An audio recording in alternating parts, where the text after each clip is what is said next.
السلام علیکم ورحمۃ اللہ وبرکاتہ۔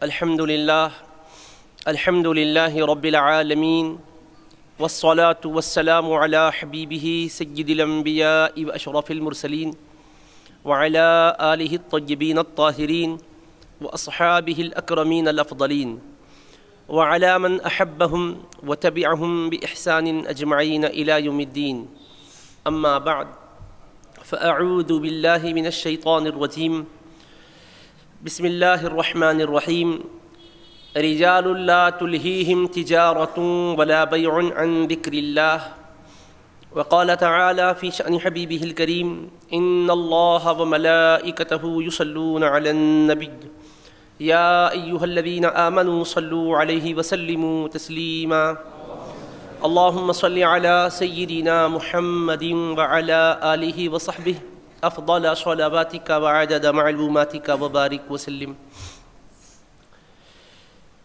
معزز علماء کرام و خطباء ذوی الاحترام، بزرگان محترم، مکرم حاضرین و سامعین، اللہ سبحانہ و تعالیٰ کا ارشاد مبارک ہے رجال لا تلہیہم تجارۃ ولا بیع عن ذکر اللہ واقام الصلاۃ وایتاء الزکاۃ۔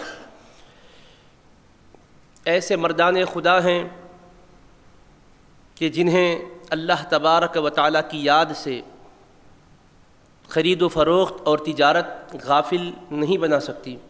نماز قائم کرنے سے دنیا کی مشغولیتیں انہیں بے خبر نہیں بنا سکتی۔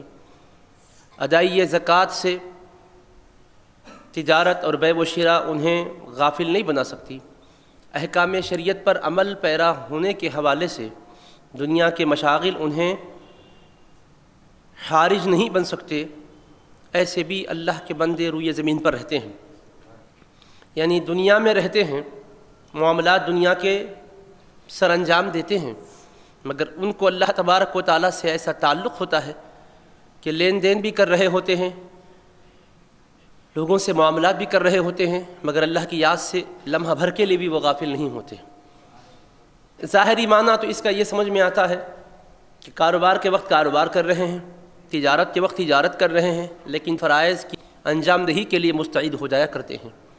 یہ ظاہری معنی ہے، لیکن اللہ تبارک و تعالیٰ نے صرف نماز کی بات نہیں کی، پہلے فرمایا لا تلہیہم تجارۃ ولا بیع عن ذکر اللہ، پھر فرمایا وَإِقَامِ الصَّلَاةِ وَإِيتَاءِ الزَّكَاةِ۔ نماز قائم کرنے سے، زکوٰۃ ادا کرنے سے دنیا کی اور مصروفیتیں رکاوٹ نہیں پیدا کر سکتی ہے۔ تو مطلب ہے کہ کاروبار کرتے بھی ہیں، زکوٰۃ بھی دیتے ہیں، کاروبار کرتے ہیں، نماز بھی پڑھتے ہیں، یہ مطلب تو سمجھ میں آتا ہے، لیکن اللہ نے پہلے فرمایا اللہ کی یاد سے تجارت، خرید و فروخت ان کو غافل نہیں بنا سکتی۔ تو مطلب یہ ہوا کہ وہ اپنے پاک پروردگار کی یاد کو اپنے دلوں پر ایسا طاری کر لیتے ہیں کہ جس وقت وہ کاروبار کر رہے ہوتے ہیں اس وقت بھی ان کا دل یاد خدا سے غافل نہیں رہتا۔ جس وقت وہ لوگوں سے بات چیت کر رہے ہوتے ہیں اس وقت بھی ان کا دل اللہ کی یاد سے غافل نہیں رہتا، اللہ کی یاد میں رہتا ہے۔ اللہ نے ایسے پاک باز بندوں کی تعریف فرمائی ہے۔ جب اللہ نے تعریف فرمائی ہے تو یقیناً ایسے مقدس ہستیوں کا وجود ضروری ہے، کیونکہ بعض لوگ جو اس راز کو نہیں سمجھتے یہ خیال کرتے ہیں کہ ذکر کرنے کا مطلب دل سے کیسے ہوگا، دل تو بندے کے قابو میں نہیں ہے، اس کو اللہ کی یاد میں کیسے گرمایا جائے گا۔ چنانچہ ایک مرتبہ امام ربانی مجدد الف ثانی رحمۃ اللہ تعالی علیہ کے ایک کم سن پوترے سے ایک بڑے عالم جلیل نے بطور امتحان پوچھا تھا۔ ابھی وہ کم سن تھے، پوچھا یہ تھا کہ سلسلے میں زبانی ذکر کے ساتھ قلبی ذکر کی بات کہی جاتی ہے۔ زبان سے تو اللہ کو یاد کرنا سمجھ میں آتا ہے کیونکہ زبان میں قوت گویائی ہے، دل تو گوشت کا ایک لوتھڑا ہے، اس میں گویائی کہاں سے ہے، پھر کیسے اس کو اللہ کی یاد میں لگایا جا سکتا ہے۔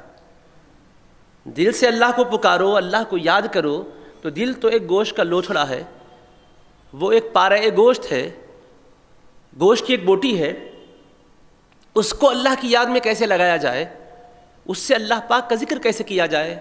تو کم سن پوترے نے جواب میں فرمایا تھا جس خالق کائنات نے زبان کو گویائی دی ہے، زبان ہے کیا یہ بھی دیکھیں، یہ بھی تو گوشت کا ٹکڑا ہی ہے۔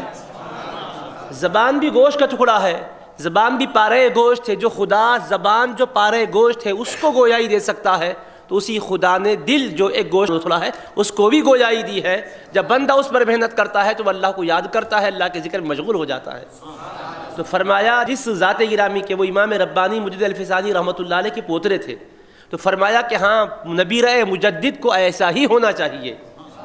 یعنی جن سے انہوں نے سوال کیا تھا وہ کون تھے؟ امام ربانی کے ایک پوتے تھے، کم سن تھے.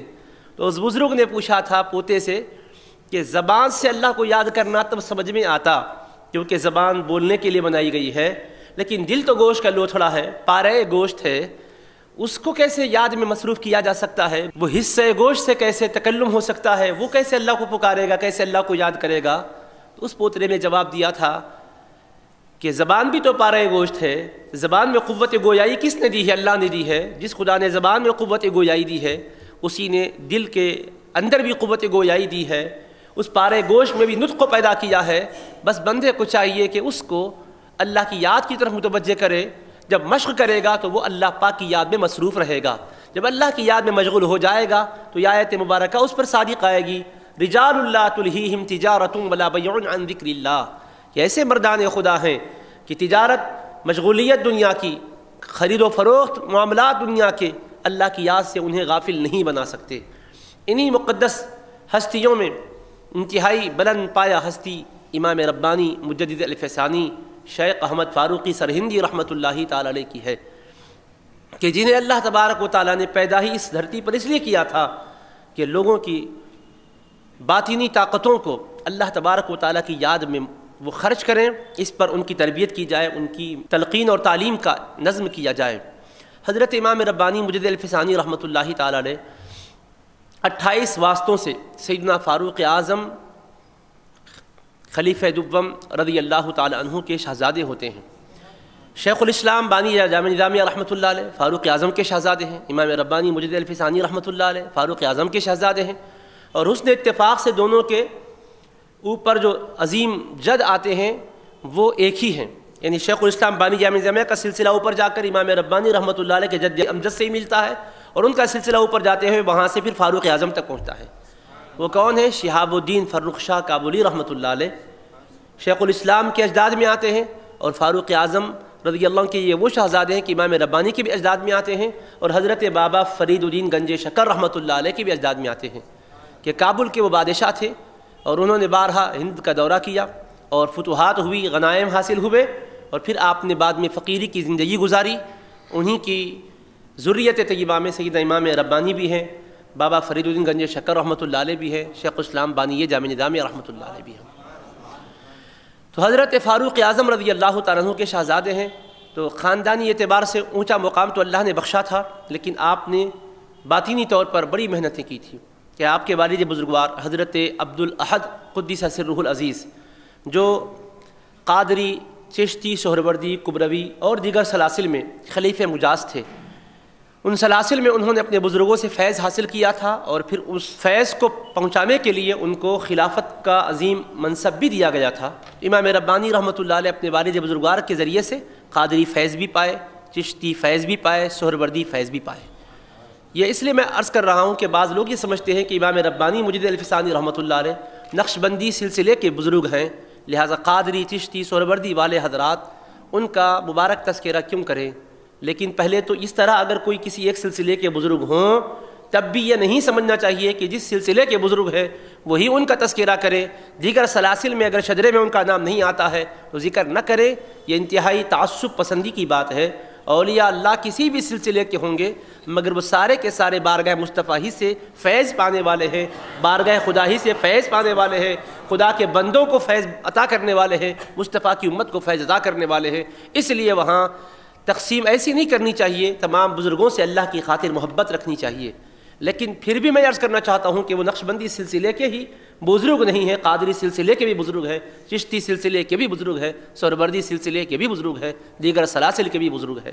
بلکہ یہی نہیں، دیگر مکاتب فکر کے لوگ جو کسی سلسلے سے وابستہ نہیں ہیں ان کے تجدیدی کارہائے نمایاں کو قدر کی نگاہ سے دیکھتے ہیں، وہ بھی ان کو سلام پیش کرتے ہیں، ان کی شان و عظمت کا تذکرہ کرتے ہیں۔ عرب اور عجم جہاں بھی آپ دیکھو، امام ربانی مجدد الفسانی رحمۃ اللہ علیہ کے چاہنے والوں کی بڑی تعداد آپ کو ملے گی جو آپ کے تجدیدی کارناموں کی قدر و منزلت کا دل سے اعتراف کرتے ہیں، اور برملا سب یہی کہتے ہیں کہ دین پر جب مصیبتیں آئی تھی تو اس مصیبت کو دور کر کے سنت مقدسہ کو زندہ کرنے والی اور شریعت کو رواج دینے والی ذات کا نام امام ربانی مجدد الفسانی رحمۃ اللہ علیہ ہے۔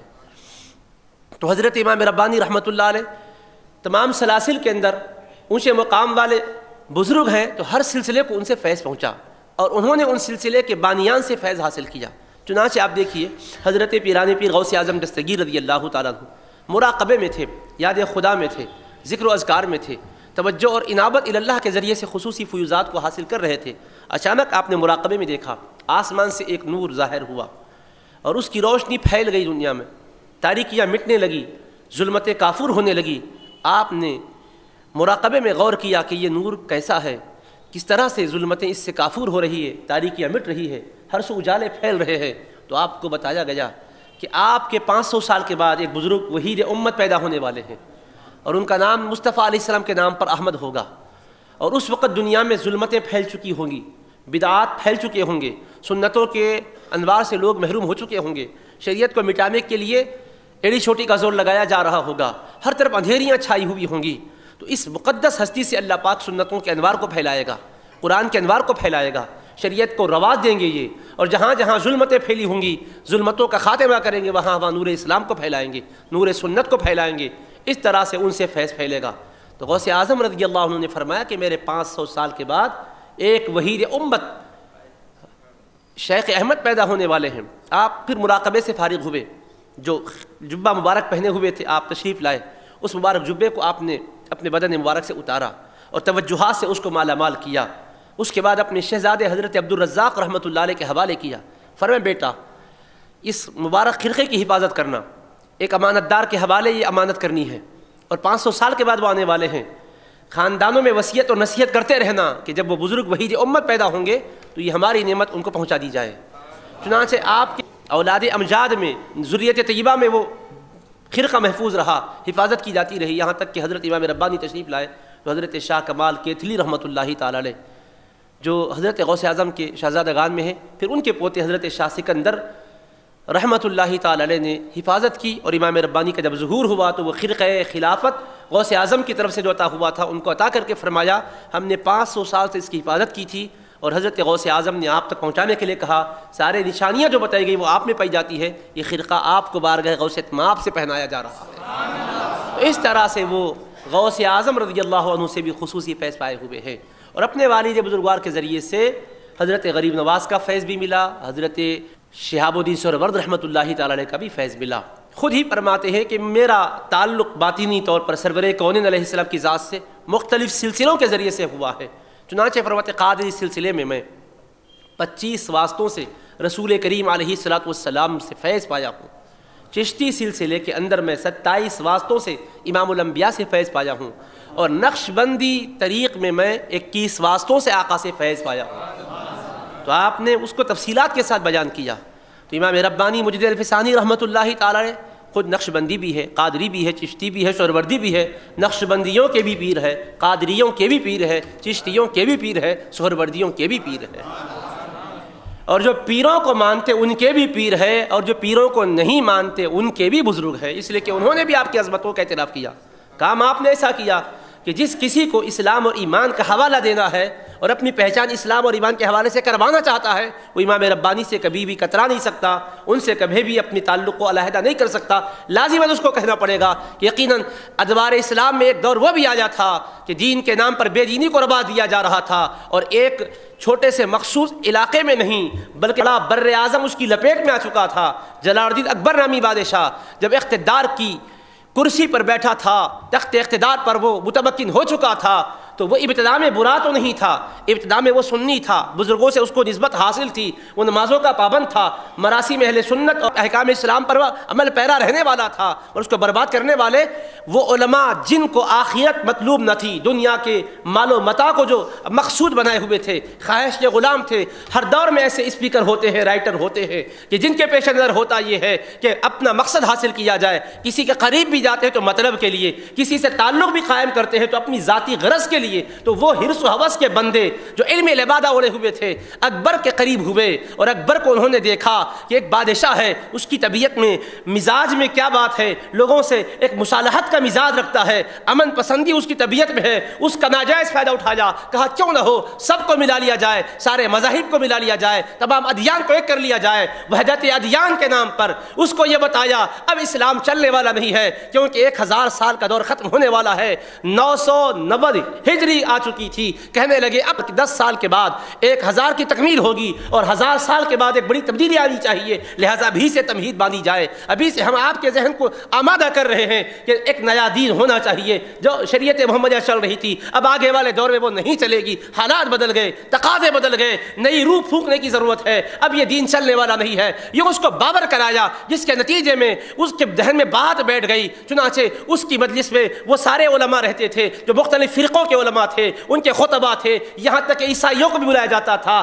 یہاں تک کہ پنڈتوں کو بلایا جاتا تھا، ہر کوئی اپنے مذہب کے بارے میں تقریر کرتا تھا اور کہتا تھا سنو، جہاں سے خیر کی بات، اچھی بات ملے، عمل کرنا چاہیے، چن لینا چاہیے۔ اس طرح سے سارے خیروں کو جمع کریں گے، سارے لوگ سننے والے ہوں گے، سارے لوگ قبول کرنے والے ہوں گے، ایک نیا نام تمہارا دنیا کے اندر قائم ہوگا، اس طرح سے ایک پہچان بنے گی۔ تو اس کے دماغ میں بات بیٹھ گئی تھی۔ وہ باطل کے نظام کو پسند کرنے والے، وہ زر پرست علماء، وہ مادیت کو پسند کرنے والے علماء اس کا ساتھ دے رہے تھے۔ اس میں بہت بڑا خطرناک فتنہ بپا کرنے والے اشخاص کا نام آتا ہے۔ ایک تو وہ تھا جس کو دنیا فیضی کے نام سے جانتی ہے، ایک اس کا بھائی تھا جس کو دنیا ابو الفضل کے نام سے جانتی ہے۔ ابو الفضل اور فیضی جیسے ذہین و فتین علماء اس کے ساتھ ہو گئے تھے، علم میں وہ کم نہیں تھے، تفسیر کرنے کے اندر درک حاصل تھا، ادب میں اونچا مقام حاصل تھا، زور فصاحت سے جو چاہے سامنے والے کو قائل کرا سکتے تھے۔ انہوں نے جب اپنی خطابت کا دیکھا، قوم لوہا مان چکی ہے، فصاحت کے ہم دریا بہا رہے ہیں، ہر طرف سے واہ واہ ہو رہی ہے،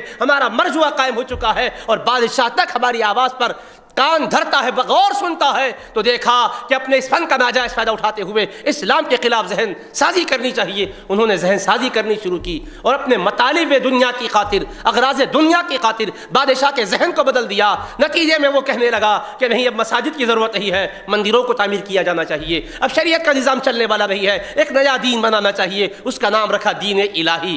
اب اور ایک الہی دین ہے اسلام، حالانکہ وہ خود خدائی دین ہے، مگر کہا نہیں، اب ایک نیا دین بناؤ، اس کا نام دین الہی رکھو، جس میں حلال جانوروں پر پابندی لگائی جائے، مسلمان اس کو ذبح نہ کرے۔ اب کوئی اسلام کے شاعر کا اظہار نہ ہونے چاہیے، بربلا اذانیں مسجد کے محراب و منبر سے بلند نہیں کی جانی چاہیے، خطبوں کا انداز بدلنا چاہیے، اور لوگوں کو آزادی دینی چاہیے کہ ناچنا چاہتا ہے تو ناچتا رہے، شراب پینا چاہتا ہے تو کوئی پابندی لگائی نہ جائے، بے حیائی کے اڈے قائم کیے جائے، عیاشی فحاشی کی زندگی گزارنے والوں کو کھلی چھوڑ دی جائے، کوئی قید و بند نہیں ہونا چاہیے، کوئی حدود کی پاسداری نہیں ہونی چاہیے۔ آزاد منش لوگ جتنے بھی تھے ہاں میں ہاں ملا کر کہنے لگے بے شک بادشاہ کی بات صحیح ہے، اور اس کے مزاج کو دیکھا کہ اگر اس کی مخالفت کریں گے تو دنیا کے اندر مصیبتوں کو جھیلنا ہوگا۔ آخرت کو پیش نظر رکھنے والے ہر مصیبت کو جھیلتے ہیں، ہر ستم کو گوارا کرتے ہیں، مگر مقصد ہی یہ تھا کہ دنیا چین سے گزرے، دنیا کے اندر ہماری عزت ہو، دنیا میں ہم جائیں تو لوگ استقبال کریں، جہاں جائیں تو ہمارے چاہنے والوں کا ایک بڑا ہجوم رہے۔ اس طرح کے مادی زدہ لوگ جتنے بھی تھے ہاں میں ہاں ملا کر ساتھ دینے لگ گئے۔ اب حالات یہ ہو چکے تھے، جہاں سے شریعت کی حفاظت کی باتیں ہونی تھی، جن زبانوں سے کلمہ حق بلند ہونا تھا، ان زبانوں سے باطل کا کلمہ بلند ہو رہا تھا۔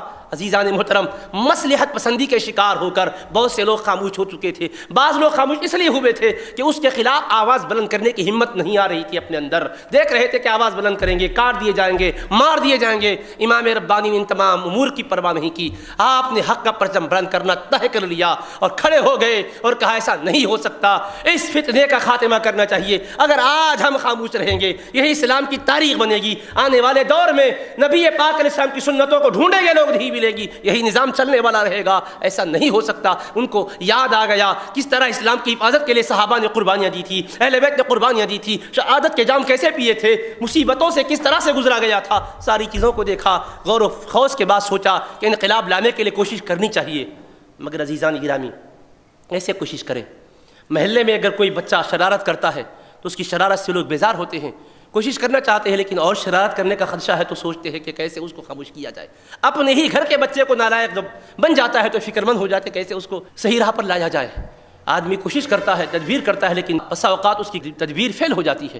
اب یہاں ایک شخص کی بات نہیں تھی، اور بگاڑ بھی صرف نماز میں نہیں آیا تھا، بگاڑ صرف روزے میں نہیں آیا تھا کہ نماز کا طریقہ بدل گیا ہے تو چلو ٹھیک ہے، روزہ تو صحیح ہے، زکوٰۃ تو صحیح ہے، حج تو صحیح ہے، ایک بگاڑ کو دور کرنے کے لیے 4 کتابیں لکھ دی جائے، 5 خطابات کر لیے جائے، لیکن بگاڑ ایک نماز میں نہیں تھا۔ نماز کو بگاڑا گیا، روزے کو بگاڑا گیا، زکوٰۃ و حج کے نظام کو بگاڑا گیا، صرف عبادات ہی میں نظام نہیں تھا، عبادات کے نظام کو بھی بگاڑا گیا، ایمانیات و اعتقادیات کے نظام کو بگاڑا گیا، طرز معاشرت کو بگاڑا گیا، تہذیب و ثقافت اسلامی کو بگاڑا گیا، اخلاق و عادات و اطوار کو بگاڑا گیا۔ بگاڑ ہر جہت سے آ چکا تھا۔ اسلام کا کوئی شعبہ ایسا نہیں تھا جس میں فساد در نہ آیا ہو، جس کے اندر بگاڑ لایا نہ گیا ہو۔ جب یہ حال ہو چکا تھا، پورے نظام اسلام ہی کو بدلا جا چکا تھا، اور 1-2 افراد تک نہیں، اس کا ملک کتنا پھیلا ہوا تھا، ایک بڑا بر اعظم اس کی حکمرانی میں تھا، جہاں تک وہ اس کی حکمرانی تھی وہاں تک فساد پھیل رہا تھا۔ اور ساتھ دینے والے اگر صرف سیاسی سطح کے لوگ ہوتے تو کم سے کم یہ بول سکتے تھے، مذہبی قائدین تو کم سے کم حق کی بات بلند کر رہے ہیں، مگر دبدبے کو دیکھا اکبر کے تو مذہبی قیادت بھی خاموش تھی، امامت بھی دم بخود تھی، خطابت بھی گنگ ہو چکی تھی۔ ایسے ماحول میں اس مرد مجاہد کی مجاہدانہ خدمات کی عظمتوں کو سلام کرنا چاہیے۔ فرد واحد وحید امت کھڑے ہو گئے تھے، غوث اعظم نے جن کی بشارت دی تھی کہ 500 سال کے بعد ایک وحید امت پیدا ہوگا، امت میں اور بھی ہوں گے، مگر ایک ایسا واحد شخص ہوگا کہ جب باطل نظام کو پھیلایا جائے گا تو حق کا پرچم تنہا بلند کر کے لوگوں کے ذہنوں کو اسلام کے لیے ہموار کرے گا اور ان کی اصلاح اور تربیت کے لیے تن من دھن کی قربانی دے گا۔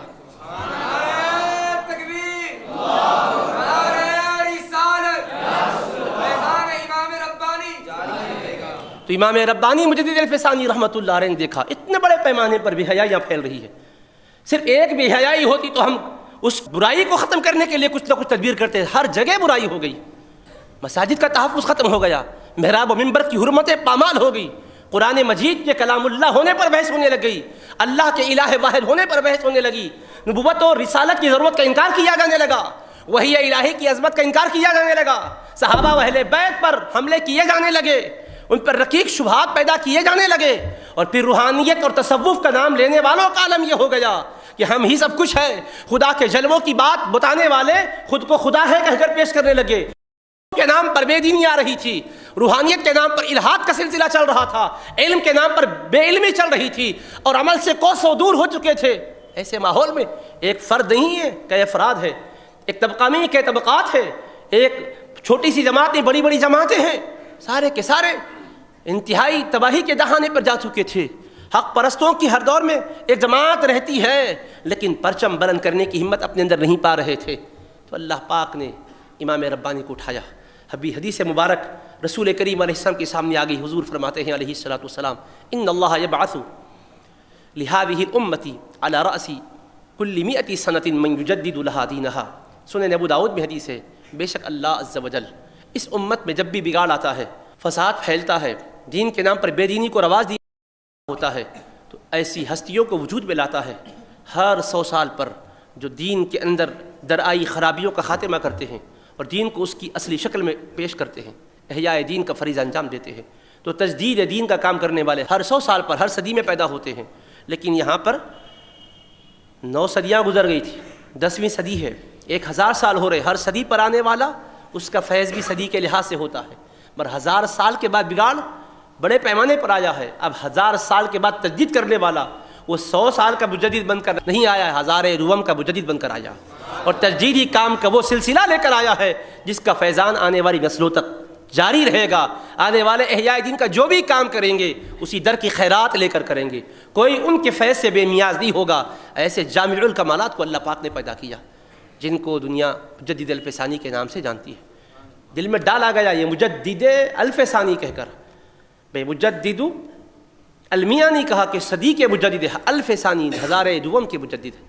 حضرت نے دیکھا کیسے انقلاب لانا چاہیے، بادشاہ تک پہنچ کر خطاب کریں گے، عوام میں شعور بیدار کریں گے، کیسے کریں گے؟ اللہ نے طریقہ بھی سکھایا. جب بندہ اپنے اندر طلب رکھتا ہے تو اللہ تبارک و تعالیٰ کی طرف سے رسد بھی آتی ہے. طلب کے ساتھ رسد ہے. جیسا آپ کی ضرورت ہوتی ہے، اسی لیے ایک جگہ امام ربانی لکھتے ہیں، کسی نے اپنی طلب صادق کا تذکرہ کیا تھا تو آپ نے کہا شکر خدا کا بجا لاؤ.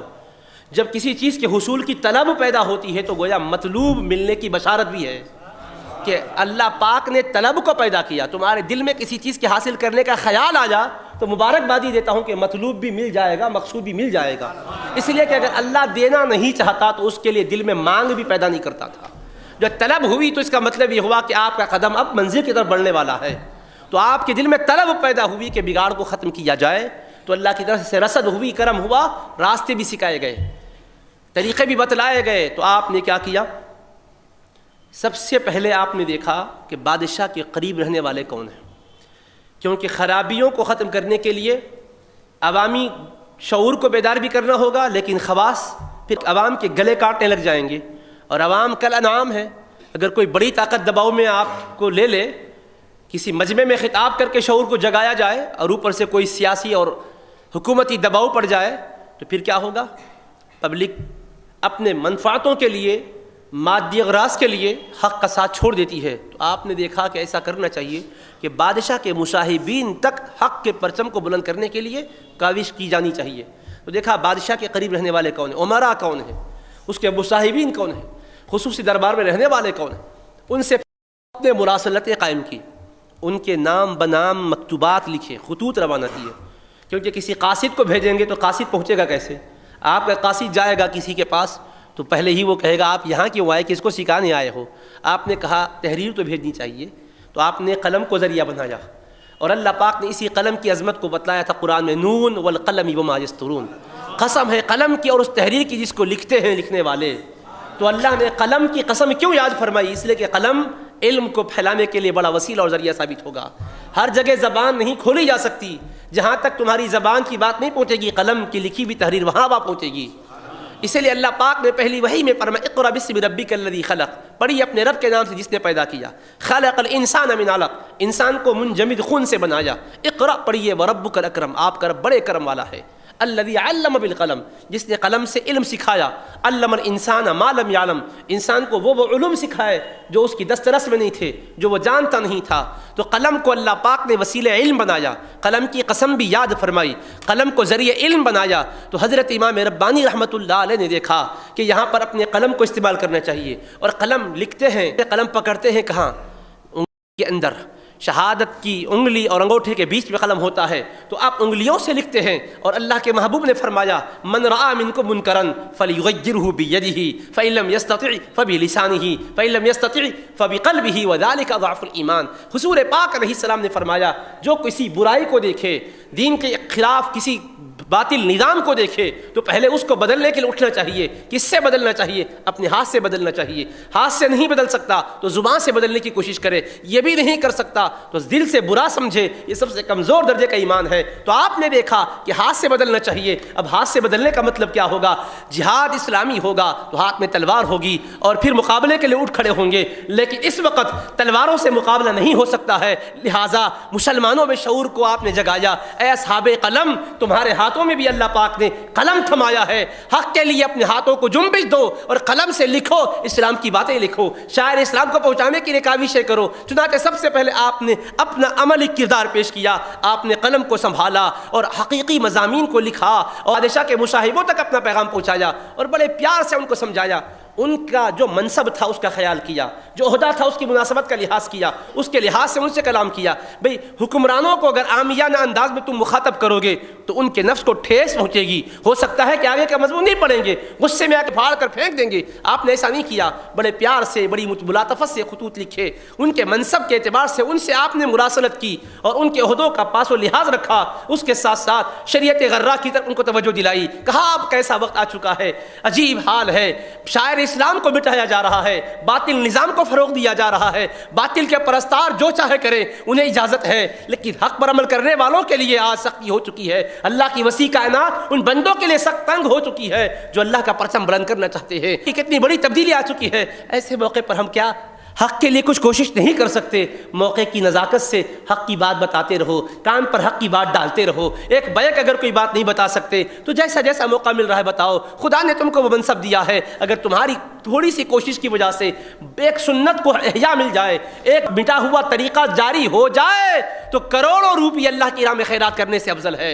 بتایا ایسا وقت ہے کہ دین مصطفیٰ کی حفاظت کی ضرورت ہے، سنت مصطفیٰ کے تمسک کی ضرورت ہے۔ یاد دلایا حبیب پاک علیہ السلام فرماتے ہیں جب سنت کو مٹایا جا رہا ہے، ایسے موقع پر کوئی ایک سنت کو زندہ کرتا ہے تو 100 شہیدوں کا ثواب عطا کیا جاتا ہے۔ ایک سنت کا تمسک 100 شہیدوں کے برابر ثواب، اس لیے کہ شہید اگرچہ کہ تلواروں سے مارا جاتا ہے، اس کا بدن چھلنی ہوتا ہے، جسم زخمی ہوتا ہے، اعضاء اس کے بکھر جاتے ہیں، خون بہہ جاتا ہے، مگر جو تکلیف پہنچتی ہے ایک بار پہنچتی ہے، اس کے بعد سکون کی زندگی مل جاتی ہے۔ مگر سنت پر عمل کرنے والا یا سنت کو زندہ کرنے کے لیے کوشش کرنے والا، اس کو ایک بار نہیں مارا جاتا، تیر و تلواروں سے شہید کو ایک ہی بار مار کے ختم کیا جاتا ہے، مگر اس متبع سنت اور احیاء سنت کا کام کرنے والے کو ہمیشہ تان و تشنیع کا نشانہ بنایا جاتا ہے، اس کے دل کو دکھایا جاتا ہے، اس کو دنیا کے اندر متہم کیا جاتا ہے، الزامات لگائے جاتے ہیں۔ ہر دور میں یہ طریقہ رہا، تو آپ نے فرمایا پرواہ نہ کی جائے، اس کی قدر و منزلت کا اندازہ محشر کے میدان میں ہوگا۔ پھر ان لوگوں سے کہا کہ جو اپنے آپ کو روحانیت کے اونچے مقام پر بٹھا کر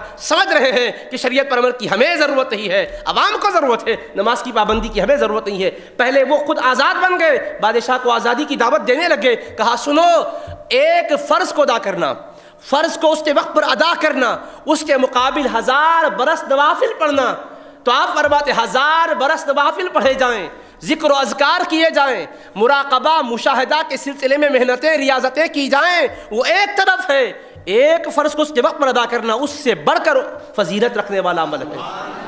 ایک فرض کو اس کے وقت پر ادا کرنا 1000 سالہ ریاضتوں پر بھاری ہے، 1000 سالہ نفلوں پر بھاری ہے، 1000 سالہ اذکار و اوراد و وظائف و مجاہدات پر بھاری ہے۔ بلکہ فرماتے ہیں فرض کی ادائیگی میں بھی مستحب کی رعایت ضروری ہے، اگر وہ مستحب کی رعایت کے ساتھ ہوگا تو اس کا ثواب پہاڑوں کے برابر سونا خیرات کرنے سے زیادہ افضل ہے۔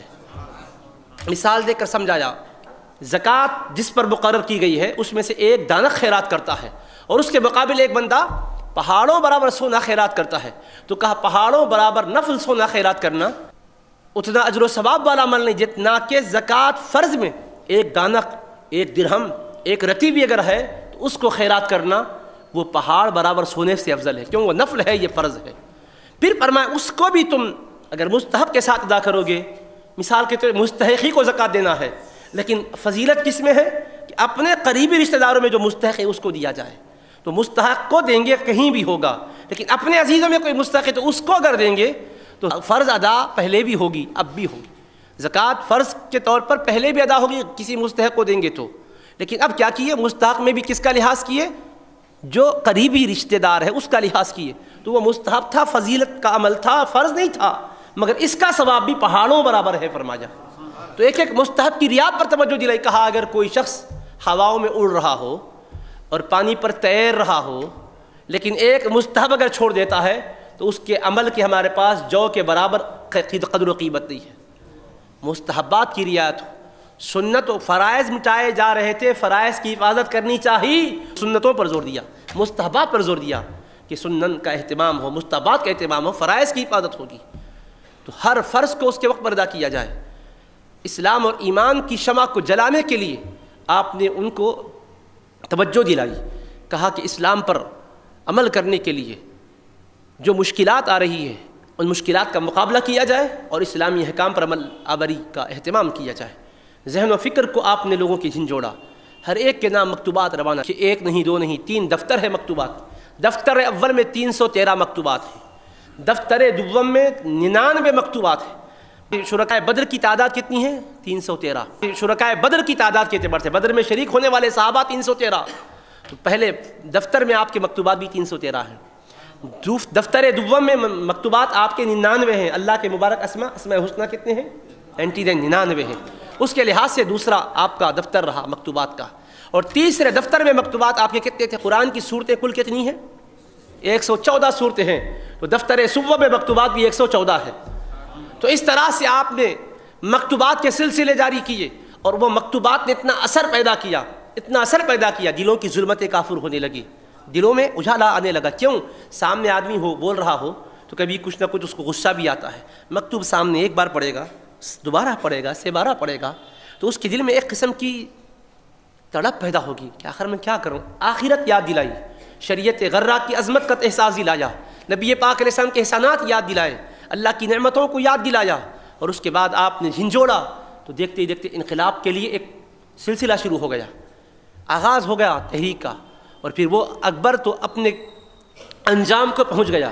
اس کے بعد پھر جہانگیر بادشاہ اس کا جانشین ہوا، تو حضرت نے اس وقت بھی اپنی کوششوں کا سلسلہ موقوف نہیں کیا، بلکہ آپ نے دیکھا پھر کوششوں کو شروع کیا اور اپنے خلفاء کو حکمت و مصلحت کے ساتھ بادشاہ تک پہنچا دیا تاکہ اس کی اصلاح کریں اور تربیت کرنے کے لیے وہ اپنے آپ کو وقف کر لیں. ایک مکتوب آیا تھا بادشاہ کے مصاحب کا، کہا تھا بادشاہ کا اس وقت مزاج شریعت کی طرف آمادہ ہو رہا ہے اور وہ کہتا ہے کہ کچھ علماء میرے ساتھ ہونے چاہیے تاکہ وقتاً فوقتاً ان سے مشورے کر سکوں. امام ربانی نے کہا دیکھو جی، اکبر کو برباد کرنے والے کئی اور قسم کے علماء تھے، بہت سے علماء کو ان کے ساتھ کر دیں گے تو حسد کا پیدا ہوگا، ایک کچھ کہے گا اور جب بادشاہ کے پاس اس کو انعام ملے گا دوسرے کہے گا اچھا اتنا انعام اس کو ملا، اس کو گرانے کے لیے میں دوسری بات بولوں گا. اس طرح ان کے اختلافات کی وجہ سے بادشاہ متنفر ہو کر اسلام ہی سے وہ بیزار ہو جائے گا. لہٰذا طالب آخرت اگر ایک ہے تو وہی کافی ہے، 100 کی ضرورت ہی ہے. کہا ایک سچی طلب اور سچا درد رکھنے والا بندہ وہ اس کی تربیت کے لیے مقرر کیا جائے. چنانچہ پھر آپ نے انتخاب کیا، اس طرح سے اس کی تربیت کا سلسلہ چل رہا تھا. اس سے پہلے یہ ہوا کہ امام ربانی مجد الفسانی رحمۃ اللہ تعالی علیہ کی یہ تحریک آگے بڑھ رہی تھی تو دیکھا ان زر پرستوں نے، مادیت کو پسند کرنے والے، مفادات کے ٹکڑوں پر پلنے والے مولویوں نے کہ دیکھا کہ ان کی عظمت کا پھریرا بلند ہو رہا ہے تو بادشاہ کو باور کرانا چاہیے کہ سب کچھ صحیح ہے، لیکن بات یہ ہے کہ آگے چل کے یہ بہت بڑے اقتدار کو حاصل کر لیں گے. ان کے خلفاء ملک میں پھیل گئے، مریدین کی بڑی تعداد ہے، اور جہاں دیکھے حق کا آوازہ یہ جو بلند کر رہے ہیں لوگ ہاں میں ہاں ملاتے جا رہے ہیں، بڑی نثر ان کے ساتھ ہو رہی ہے، اور اگر پبلک ان کے ساتھ ہوگی تو تمہارا تختہ الٹنے میں یہ کامیاب ہو جائیں گے. اور پھر سب سے اہم بات تو یہ ہے کہ دربار میں تمہارا وہ جائز حق جو ہے نہیں دیتے، تمہارا ادب نہیں کرتے. ہم سجدہ کرتے ہیں، وہ سجدہ کرنے کے قائل نہیں ہے. سجدے تعظیمی کو یہ لوگ جائز بول چکے تھے، بادشاہ کے سامنے آؤ اس کے قدموں پر سر رکھ دو، سجدہ کرو جائز ہے. حالانکہ شریعت مصطفیہ کا قاعدہ یہ ہے عبادت کا سجدہ حرام ہے، اسلام سے خارج کرتا شرک ہے، کفر ہے، اور تعظیم کا سجدہ حرام ہے، گناہ ہے، کبیرہ ہے، مگر انہوں نے کہا جائز ہے اور کہا کہ دیکھو تو صحیح دربار میں بلاؤ سجدہ کرتے ہیں کہ نہیں. امام ربانی کو ایک مسئلے میں بات کرنے کے حوالے سے بلایا گیا، دربار میں بڑے دبدبے کے ساتھ آئے لیکن سلام کیا شرعی اعتبار سے، سر نہیں جھکایا، سجدہ نہیں کیا. بہت غصہ آ گیا. اب اس کے بعد اس کے نفس نے خواہش کی، آپ نے بتایا کہ نہیں یہ سر صرف خدا کی بارگاہ میں جھک سکتا ہے، کسی اور کے سامنے نہیں جھکے گا. یہ سر بندے مومن کا ہے، کسی کافر و مشرک کا نہیں ہے. یہ سر صرف خدا کی بارگاہ میں جھکے گا، اس کے سوا کسی اور کی بارگاہ میں نہیں جھکے گا. تو اس نے پھر تدبیر کی، راستہ ایسا بنایا کہ اس کے سوا اندر جانے کی کوئی شکل ہی نہیں ہے، اور دروازہ بڑا نہیں تھا، چھوٹی سی کھڑکی میں سے داخل ہونا تھا. سوچا جب آئیں گے تو سر داخل کر کے آئیں گے، اتنا تو جھکنا پڑے گا، کامل طور پر نہیں جھکے تو آدھے تو جھکیں گے. تو اس طرح سے جو یہ کہتے تھے کہ ہماری گردن نہیں جھکے گی، ہم ان کی گردن کو جھکائیں گے. جب آپ کو لوا بھیجا، آپ آئے، دیکھا داخلے کے لیے چھوٹی سی کھڑکی ہے، تو آپ سر جھکا کر نہیں گئے، پہلے دایاں پیر داخل کیا، پھر بایاں پیر داخل کیا، پھر اندر آئے اور بتایا کہ دیکھو ہم اس سر کی حفاظت کر رہے ہیں، اس لیے کہ اس سر کو مصطفیٰ نے خدا کی بارگاہ میں جھکانے کے لیے فرمایا ہے. تو بہرحال اس طرح سے آپ نے وہاں حق کے پرچم کو بلند کیا. بادشاہ نے جب محسوس کیا کہ یہ آوازہ اتنا بلند ہو رہا ہے کہ دیکھتے ہی دیکھتے بڑا انقلاب آ جائے گا، تو اس کے دربار میں بہت سے حاسدین تھے، انہوں نے ورغلایا، جس کے نتیجے میں آپ کو گرفتار کر لیا گیا، گوالیار کے قلعے میں محصور کر دیا گیا. لیکن آپ نے وہاں جانے کے بعد بھی اپنی کام کو موقوف نہیں کیا. وہاں ہزاروں غیر مسلمین تھے، کفار تھے، فجار تھے، اور انتہائی بڑے بڑے جرائم پیشہ لوگ تھے. آپ نے حکمت و مصلحت کے ساتھ ان کی تبلیغ کا کام شروع کیا. شہزادگان کو خطوط لکھے، پیارے بچوں میری رہائی کی فکر نہ کرنا. خلفاء کے نام خطوط لکھے کہ کہیں میری رہائی کے لیے کوئی تحریک چلا رہے ہوں گے، نہیں چلانا. ارحم الراحمین کی حکمت کے تحت میں لایا گیا ہوں، قلعے میں مجھے لایا گیا. یہ مجبوری کی بات بظاہر لگ رہی ہے لیکن بہت بڑے کرم نوازیوں کے معاملات ہمارے ساتھ ہو رہے ہیں. ایسوں تک اسلام پہنچنے کی کوئی شکل نہیں تھی. اللہ پاک میرے لیے یہ صورت پیدا فرما دی ہے، اس لیے بڑی فتوحات ہو رہی ہے، ہر لمحہ اللہ کی عنایات مل رہی ہے۔ میں جب تک قید خانے میں نہیں تھا جو کرم ہو رہا تھا اس سے بڑھ کر کرم قید خانے میں ہو رہا ہے۔ اسیری کے زمانے میں بڑے فتوحات ہو رہے ہیں اور کرم کے دروازے کھل رہے ہیں۔ پھر آپ نے بڑی محنت کی اور نمازوں کا آپ اہتمام بڑا جماعت کے ساتھ کیا کرتے تھے۔ جب آپ صورتحال ایسی آئے گی جمعہ پڑھنے کے لیے تو اذن عام ہونا چاہیے، اور قید خانے میں جب نماز پڑھنا چاہیں گے تو جمعہ نہیں پڑھ سکتے، ظہر پڑھنا ہوگا، اس لیے کہ دروازہ بند ہوتا ہے، باہر والوں کو اندر آنے کی اجازت نہیں رہتی ہے، تو ایسی صورت میں شرعی اعتبار سے جمعہ نہیں قائم ہوتا۔ مگر آپ کا طریقہ یہ رہا، اس قلعے گوالیار کے جیل خانے میں قیام کے دوران 2 یا 3 سال کا قیام رہا، مگر اس قیام کے دوران کوئی جمعہ آپ کی ناغہ نہیں ہوئی۔ جامع مسجد میں گوالیار کے آتے تھے، جمعہ پڑھتے تھے، دروازہ بند تھا، مگر آپ جب آنا چاہتے تھے دروازہ کھل جاتا تھا، اور کسی کو نظر نہیں آتا تھا کہ جاتے کیسے ہیں آتے کیسے، برابر جمعہ میں لوگوں کو دکھتے تھے، پھر قید خانے میں پہنچ جایا کرتے تھے۔ تو لوگ جب دیکھتے تھے کہ اتنی بڑی روحانیت ہے تو کیوں نہ اس آقا سے رشتہ جوڑنا چاہیے، تو آپ کے پاس بیٹھتے تھے اور پیار سے سمجھاتے تھے۔ دیکھتے دیکھتے ہزاروں کفار مسلمان ہو گئے، فجار آپ کے ہاتھ پر توبہ کر کے اولیاء اللہ بن گئے۔ جب پھر آپ کی رہائی کے لیے، اس سے پہلے اس نے خواب دیکھا، آئندہ ہم سنائیں گے، لیکن اس کا نتیجہ یہ ہو کہ جب اس نے رہائی کا ارادہ کیا، جب آپ باہر آئے تو تنہا نہیں تھے، صالحین کی ایک جماعت آپ کے ساتھ نظر آ رہی تھی، ساروں کے سارے کے چہرے جگمگا رہے تھے۔ تو انقلاب پیدا کرنے کے لیے آپ ہر وقت بادشاہ تک آپ نہیں پہنچ سکتے تھے، مکتوبات کو وسیلہ بنایا، مصاحبین کو ذریعہ بنایا، خلفاء کو، مریدین کو پابند کیا، ان کی تربیت کی اور ان کو بھیجا، جہاں تم جا رہے ہو اسلام پھیلاتے چلے جاؤ، سنتوں کو زندہ کرتے چلے جاؤ، شریعت کو رواج دیتے چلے جاؤ، خدا محافظ ہے، خدا ناصر ہے، مددگار ہے، بندے کا کام کوشش کرنا ہے، کوشش میں کوئی کمی نہ رہنے پائے، کوشش کرتے رہو۔ پھر دیکھتے ہی دیکھتے وہ انقلاب آیا کہ جہانگیر آپ کے دست حق پرست پر توبہ کر کے آپ کے مریدین کے زمرے میں شامل ہو گیا، بادشاہ وقت آپ کا مرید بن گیا۔ پھر اس کے بعد شاہ جہاں کا دور آیا، پھر اورنگزیب کا دور آیا۔ اب ان کے ادوار میں یقیناً تاریخی اعتبار سے ہر قسم کی روایات آتی ہے، لیکن جو اسلامی کام ہوئے ہیں، اسلام کو فروغ جو ملا ہے، اگر آپ جائزہ لیں تاریخ کا حصہ پسندی سے، امام ربانی کی محنتیں اس کے اندر کار فرما نظر آتی ہے، آپ کے خلفاء کا فیض نظر آتا ہے۔ اور عالمگیر بادشاہ کے زمانے میں جو سب سے بڑا کام ہوا، فقہ کا ایک معروف ذخیرہ تیار ہوا فتاوی عالمگیری کے نام سے۔ دنیا علم میں کوئی ایسی دارالافتاء نہیں ہے کہ جہاں فتاوی عالمگیری کے حوالے نہ دیے جاتے ہوں، فتاوی عالمگیری سے فیصلے نہ سنائے جاتے ہوں، طہارت سے لے کر میراث تک، پیدا ہونے کے بعد سے مرنے تک، اور مرنے کے بعد کی زندگی کے متعلقات، اور زندگی کے متعلقات، خواہ عبادات ہو، معاشرت ہو، اخلاق ہو، اعتقادیات ہو، سیر ہو، مغازی ہو، کچھ بھی ہو، فقہی مسائل کا اتنا بڑا ذخیرہ اکٹھا کیا گیا۔ یہ امام ربانی کا صدقہ ہے کہ عالمگیر بادشاہ نے دیکھا کہ اس کا پردادا اکبر تو دین الہی کو لا کر اس کا مٹا رہا تھا، اللہ نے پڑپوتے کو یہ توفیق بخشی ہے کہ اس امام ربانی کے فیضان سے اسی شریعت کی حفاظت کے لیے علماء کی ایک جماعت کو بٹھاتا ہے اور کہتا ہے کہ نہیں، اسلامی مسائل کو جمع کیا جائے تاکہ آنے والی نسلوں کو ڈھونڈنے کی زحمت نہ ہو، ان جلدوں کے اندر پڑھ لیں اور ضروری مسائل ان کو مل جائیں۔ تو فقہ کا یہ بڑا ذخیرہ جو اکٹھا کیا گیا، مسائل کوئی نئے نہیں لائے گئے، کتاب وہیں سے کھنگال کر جمع کیا گیا، اور یہ کارنامہ عالمگیر کے ہاتھوں پر ہوا۔ اس میں امام ربانی کا فیض ہے، ان کے شہزادوں کا فیض ہے، ان کے پوتے حضرت خواجہ سیف الدین نقشبندی کا فیض ہے۔ اپنے پوتے کو بھیج دیا، جاؤ۔ حضرت خواجہ معصوم رحمۃ اللہ علیہ کا دور تھا جب اورنگزیب تربیت کے لیے کسی مربی کو چاہ رہے تھے کہ میری تربیت کے لیے کسی مربی کا انتظام کیا جائے، آپ نے اپنے بیٹے کو، امام ربانی کے پوتے کو فرمایا، جاؤ بیٹا جا کے بادشاہ کو سوالو۔ اس لیے کہ امام ربانی نے فرمایا پورے سماج میں، پوری رعایا میں بادشاہ کا درجہ کیا ہے؟ فرمایا انسانی جسم میں جیسا دل ہے ویسے ہی بادشاہ ہے پورے سماج میں۔ دل اگر بگڑ گیا تو جسم بگڑ جاتا ہے، دل سنور گیا تو جسم سنورتا ہے۔ تو بادشاہ بھی پبلک میں کیسا ہے؟ دل کی طرح ہے، بادشاہ سنور گیا تو پبلک بھی سنور جاتی ہے، وہ بگڑ گیا تو پبلک بگڑ جاتی ہے۔ تو کہا اس کو سنوارنے کے لیے اپنے خاندان کے ایک ایک نفس قدسی کو متعین کیا، تربیت کرتے رہے، اسلامی فکر، اسلامی مزاج میں ڈھال کر پھر عظیم کارنامہ سر انجام پایا۔ ہم اللہ سے دعا کرتے ہیں کہ پروردگار تیرے حبیب پاک کے صدقے میں ہمیں بزرگوں کے تعلیمات پر عمل کرنے کی توفیق دے، ان کے فیضان سے ہمیں مالا مال فرما۔ جو بھی حاضرین ہیں مولا سب کے مقاصد میں کامیابی عطا فرما، زندگیوں میں خیر و برکتیں عطا فرما، بلاؤں سے حفاظت فرما۔